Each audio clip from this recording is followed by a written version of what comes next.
Selamat pagi, Pak. Halo Tere, selamat pagi juga. Maaf ya, Pak, mengganggu waktunya. Iya, tidak apa-apa Tere. Saya malah merasa senang kok. Apa kabarnya Tere? Puji Tuhan, baik, Pak. Puji Tuhan. Sebelum kita mulai konseling pada hari ini, kita pastikan suara saya dulu ya. Apakah kamu dapat mendengar suara saya dengan baik? Dapat didengar dengan baik kok, Pak. Baik. Kalau masalah sinyal, apakah ada kendala juga? Tidak ada, Pak. Kebetulan di rumah saya sinyalnya baik, Pak. Oke, baik. Jadi peran Bapak di sini sebagai konselor yaitu berusaha membantu kamu untuk menemukan jalan keluar atas masalah yang kamu hadapi. Tapi sebaiknya kamu sendiri sebagai konseli juga bisa aktif dalam mengemukakan masalah dan latar belakang masalah serta dapat mengkaji beberapa kemungkinan jalan keluar supaya dapat menyelesaikan permasalahanmu sendiri. Nah, apakah sekarang kamu sudah mengerti, Tere? Mengerti, Pak? Nah, selain itu, dalam konseling ini membutuhkan waktu kurang lebih sekitar 45 menit yang akan kita mulai pada pertemuan pertama kali ini. Dan tentunya, saya juga berharap pada pertemuan pertama ini nantinya kamu dapat menyelesaikan masalahmu. Namun, jika waktu pertemuan pertama ini dirasa tidak cukup atau belum dapat menemukan masalah, kita bisa mencari waktu untuk pertemuan berikutnya. Apakah kamu semakin paham, Tere? Iya, Pak. Saya semakin paham kok, Pak. Oke, dan yang terpenting di sini, kamu tidak perlu merasa khawatir mengenai permasalahanmu ini. Bapak tetap akan menjaga kerahasiaannya. Paham sampai sini, Tere? Paham, Pak. Baik, kalau gitu kita bisa mulai konselingnya ya. Baik, Pak. Sebelumnya, apakah ada yang ingin kamu sampaikan atau ungkapkan terlebih dahulu? Hmm, jadi begini, Pak. Beberapa bulan lagi, ayah saya tuh akan dipindahkan tugas ke Surabaya. Oh, seperti itu. Lalu, apakah ada suatu masalah yang kamu pikirkan karena hal tersebut? Hmm, ada, Pak. Lalu hal apa yang membuatmu menjadi mempunyai pikiran karena hal tersebut? Jadi, saya tuh merasa kesal, bingung banget, Pak. Ketika ayah saya akan pindah tugas ke Surabaya, saya juga disuruh ikut pindah sekolah ke Surabaya juga, Pak. Jadi kamu kecewa karena kamu juga harus pindah sekolah di saat ayahmu dipindahkan ke Surabaya. Iya, Pak, benar sekali. Tadi kamu mengatakan bahwa kamu bingung ketika ayahmu akan dipindahkan tugas ke Surabaya. Lantas apa yang membuatmu bingung? Saya bingung harus memilih untuk tetap tinggal di Yogyakarta bersama kakak saya, atau saya harus ikut kedua orang tua saya pindah ke Surabaya, Pak. Oh, jadi demikian. Agaknya Tere merasa gelisah sekali ya. Iya, Pak, saya sangat gelisah. Apakah sebelumnya juga ayah kamu sudah pernah dipindah tugaskan atau gimana? Pernah, Pak. Tapi waktu itu saya belum terlalu akrab dengan teman-teman saya. Oh, jadi kamu saat ini merasa sudah sangat dekat dengan teman-temanmu ya? Iya, Pak, karena kita udah lama deket dan saya jarang banget menemukan teman yang sampai sefrekuensi dengan saya, Pak. Jadi kamu berpikiran bahwa belum tentu besok jika kamu pindah ke Surabaya, kamu tidak bisa menemukan teman yang sefrekuensi denganmu gitu. Iya, Pak, karena baru sekarang ini saya bisa menemukan teman yang bisa membuat saya nyaman ketika berada di lingkungan sekolah maupun di luar sekolah, Pak. Oh, seperti itu. Perasaan ini yang membebani pikiranmu sekarang, dan karena itulah Tere menganggap bahwa akan sulit mendapatkan teman yang sefrekuensi. Demikian ya. Iya, Pak, seperti itu. Jika kamu memilih tetap tinggal di Yogyakarta, kamu akan tinggal sendirian. Tidak, Pak. Saya akan tinggal bersama kakak saya, Pak. Kamu mengatakan tinggal bersama kakakmu. Apakah ia tidak ikut dengan orang tuamu ke Surabaya? Jadi, kakak saya itu kuliah di Universitas Yogyakarta dan udah semester 3, Pak. Sehingga orang tua saya memutuskan untuk kakak saya tetap tinggal di Yogyakarta dan yang ikut dengan orang tua saya ke Surabaya hanya saya, Pak. Orang tuamu tidak mengajak kakakmu karena mereka berpikir bahwa kakakmu sudah besar. Apakah seperti itu? Iya, Pak. Kedua orang tua saya berpikir bahwa saya itu masih kecil dan belum bisa mandiri, Pak. Jadi orang tuamu berpikiran bahwa kamu belum bisa hidup sendiri atau berjalan dengan orang tuamu. Iya, Pak. Menurut mereka, ketika saya belajar masih harus disuruh dan masih diingatkan. Dan juga saya masih sering bermain game berjam-jam sehingga lupa dengan belajar saya, Pak. Oh, hal itu yang menyebabkan kedua orang tuamu tidak rela jika harus meninggalkanmu di Yogyakarta ya? Begitukah? Iya, Pak. Ibu saya juga telah mendaftarkan saya di SMP swasta di Surabaya tanpa sepengetahuan saya, Pak. Hmm. Dan pada obrolan, nampaknya ibumu telah mendaftarkan kamu di salah satu SMP swasta di Surabaya. Apakah seperti itu? Iya, Pak. Saya sangat jengkel sekali. Padahal saya tidak mau pindah sekolah, Pak. Jadi kamu merasa kesal dengan apa yang telah disampaikan oleh ibumu. Iya, Pak. Selain itu juga, saya masih ingin melanjutkan SMA saya di sekolah yang dulunya buat sekolah kakak saya, Pak. Karena SMA itu sangat favorit di Yogyakarta, Pak. Oh, jadi kamu masih ingin tetap tinggal di Yogyakarta karena kamu berpikiran akan melanjutkan di salah satu SMA favorit di Yogyakarta ya? Iya, Pak. Benar banget. Kelihatannya kamu sudah merasa nyaman banget dengan lingkungan sekitar di Yogyakarta. Apakah benar begitu, Tere? Benar banget, Pak.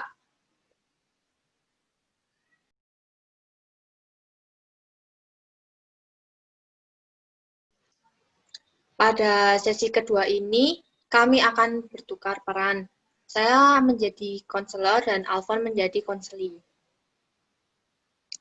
Nah, setelah kita menggali dan memahami permasalahanmu, di mana kamu harus memilih untuk ikut pindah bersama orang tuamu di Surabaya atau memilih tetap tinggal di Yogyakarta.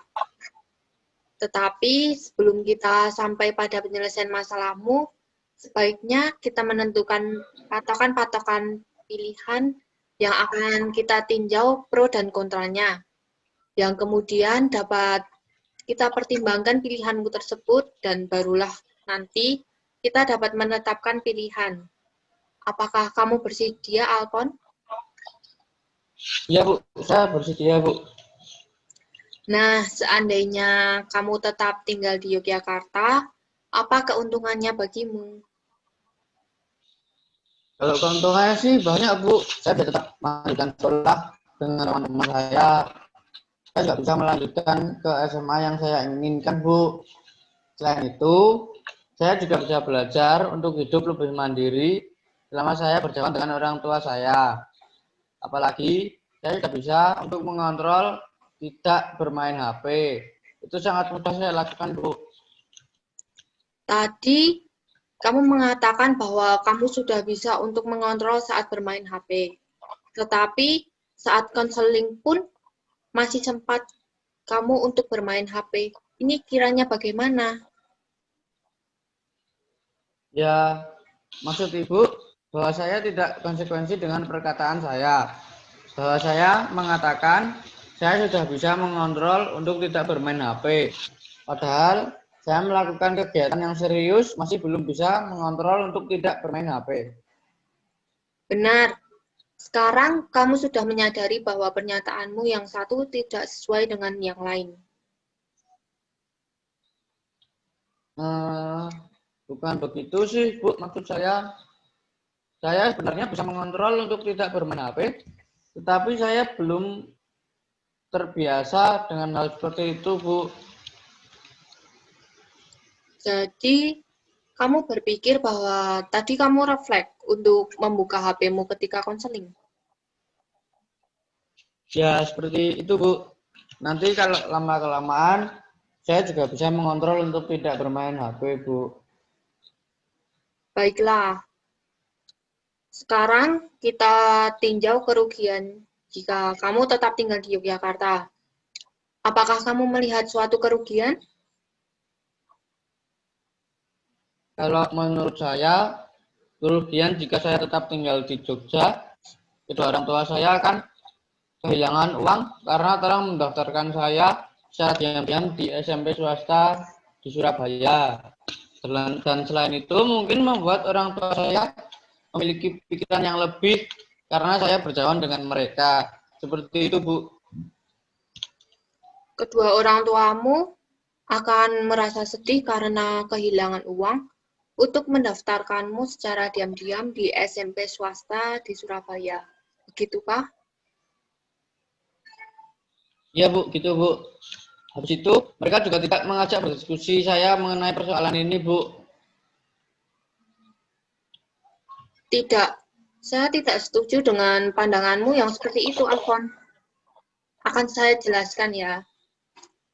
Mungkin orang tuamu sudah mendaftarkan kamu ke SMP swasta di Surabaya tanpa sepengetahuanmu itu ada alasannya. Tetapi mungkin belum bisa diceritakan ke kamu. Orang tuamu itu pasti melakukan yang terbaik untuk anaknya. Tidak pernah orang tua itu melakukan suatu hal yang tidak baik untuk anaknya. Nah, apakah kamu mengerti, Alfon? Iya, Bu, saya mengerti. Orang tua saya pasti memberikan yang terbaik buat saya. Tapi saya masih merasa takut jika ikut pindah ke Surabaya, Bu. Takut. Iya, saya takut, Bu. Saya takut jika ikut pindah ke Surabaya, masa depan saya tidak seperti yang saya inginkan. Karena tidak ada sekolah favorit Surabaya. Maaf, saya tidak setuju dengan pemikiran kamu, Alfon. Karena masa depan yang indah tidak hanya ditentukan dengan kamu sekolah di mana, tetapi masa depan yang indah tergantung pada diri kamu sendiri. Dan saran saya, kamu mencari sekolah di SMA di Surabaya yang mempunyai kualitas bagus supaya dapat menyamakan keinginanmu yang ingin bersekolah di SMA favorit di Yogyakarta. Jadi kalau gitu, saya tidak seharusnya takut mengenai masa depan saya. Apalagi, apalagi dimanapun pasti ada sekolah terbaik untuk saya.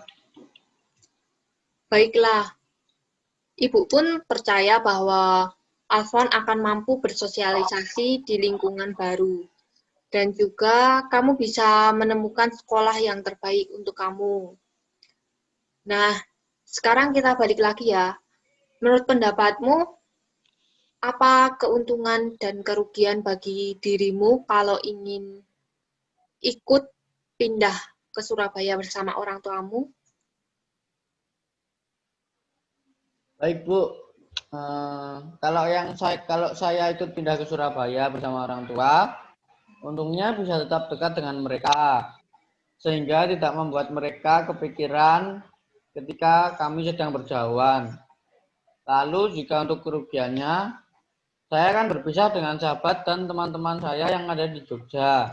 Dan pastinya saya tidak bisa melanjutkan studi saya di sana Yaitu saya ingin sekolah di SMA favorit di Yogyakarta, Bu. Keuntungannya ketika kamu ikut pindah dengan orang tuamu di Surabaya, kamu akan lebih mudah untuk melakukan apa saja karena berdekatan dengan orang tuamu. Sedangkan kerugiannya, kamu akan berjauhan dengan teman atau sahabatmu, serta tidak bisa sekolah di tempat yang kamu inginkan. Begitukah, Alfon? Ya, benar, Bu. Apakah kamu sudah lebih terbuka, Alfon? Sudah, Bu. Sekarang pikiran saya menjadi lebih bening. Tidak seperti kemarin yang bingung aja rasanya, Bu. Baiklah, kalau begitu. Sekarang, langkah selanjutnya ialah memilih di antara tetap tinggal di Yogyakarta atau ikut pindah bersama orang tua di Surabaya berdasarkan pertimbangan lebih ingin yang mana. Nah, di antara dua hal tersebut, kamu cenderung memilih yang mana?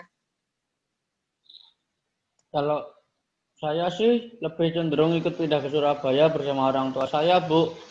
Biarpun saya tidak dapat mewujudkan keinginan saya untuk sekolah di SMA favorit di Jogja, dan paling sedih pastinya berpisah dengan sahabat serta teman-teman yang ada di Yogyakarta, Bu. Oke lah. Namun, saya akan mempertegas lagi. Apakah Alfon memilih untuk ikut pindah ke Surabaya dengan orang tua karena semacam perasaan terpaksa, ataukah karena sungguh-sungguh dari hati yang paling dalam ingin demikian? Saya sih betul-betul menginginkan seperti demikian, Bu. Saya juga akan membawa perubahan yang positif bagi saya di lingkungan sekitar saya besok, Bu. Baik sekali bila kamu sekarang berani mengambil suatu ketegasan berdasarkan keyakinan. Iya, terima kasih, Bu. Tapi saya juga tidak akan melupakan teman-teman dan sahabat saya yang ada di Jogja ini, Bu. Saya akan selalu berkomunikasi, serta mungkin bila besok libur, sesekali saya akan balik ke sini untuk bertemu dengan mereka lagi, Bu. Bagus, Alfon. Saya sebagai konselor senang kamu sudah memiliki pikiran yang terbuka. Iya, Bu, terima kasih. Saya merasa menjadi orang yang lebih dewasa. Baiklah, kalau tidak ada hal yang lain, saya akan memberikan ringkasan pada pertemuan kali ini. Jadi, ringkasan konseling kali ini, kamu yang tadinya merasa kebingungan karena dihadapkan dengan dua pilihan, yaitu antara memilih tetap tinggal di Yogyakarta dan ikut pindah bersama orang tua di Surabaya. Kemudian, kamu berinisiatif untuk menghubungi saya melalui WhatsApp untuk meminta bantuan dari saya. Lalu, pada akhirnya kita melakukan konseling ini melalui Zoom dengan waktu kurang lebih 45 menit, yang bisa sangat kamu manfaatkan sekali sehingga kamu bisa memperoleh suatu pemikiran yang lebih terbuka. Setelah kita meninjau pro dan kontra dari masing-masing pilihan, kamu juga sudah dapat menjelaskan pertimbangan-pertimbangan yang kamu pikirkan, serta memberikan alternatif penyesuaian. Pada proses konseling ini juga kamu sudah dapat menyelesaikan permasalahanmu dengan berani membuat keputusan. Benarkah demikian, Alfon? Iya, Bu, benar sekali. Rasa takut yang kamu alami kiranya bersumber dari pengalaman yang kamu ceritakan tadi. Ketika kamu kesulitan untuk mendapatkan teman atau sahabat yang satu frekuensi denganmu. Kiranya demikian. Iya, Bu, benar. Bagaimana perasaanmu, Alfon? Apakah kamu sudah puas atau merasa lega? dengan keputusan yang kamu pilih? Saya sudah senang dan yang pasti saya juga sudah merasa puas serta lega dengan keputusan yang saya pilih, Bu. Kamu harus tetap bersemangat dan bersungguh-sungguh dalam belajar agar kamu dapat membanggakan ayah dan ibumu, Alfon. Baik, Bu. Siap. Syukurlah. Kalau begitu, proses konseling ini bisa kita akhiri ya. Jika kamu menghadapi sebuah masalah atau mengalami kebingungan, saya selalu siap untuk membantu kamu, Alfon. Baik, Bu. Terima kasih banyak karena sudah berkenan untuk membantu saya, Bu. Sama-sama, Alfon. Kamu boleh kok meninggalkan ruang Zoom saat ini. Oke, baik, Bu. Selamat siang, Bu. Selamat siang, Alfon.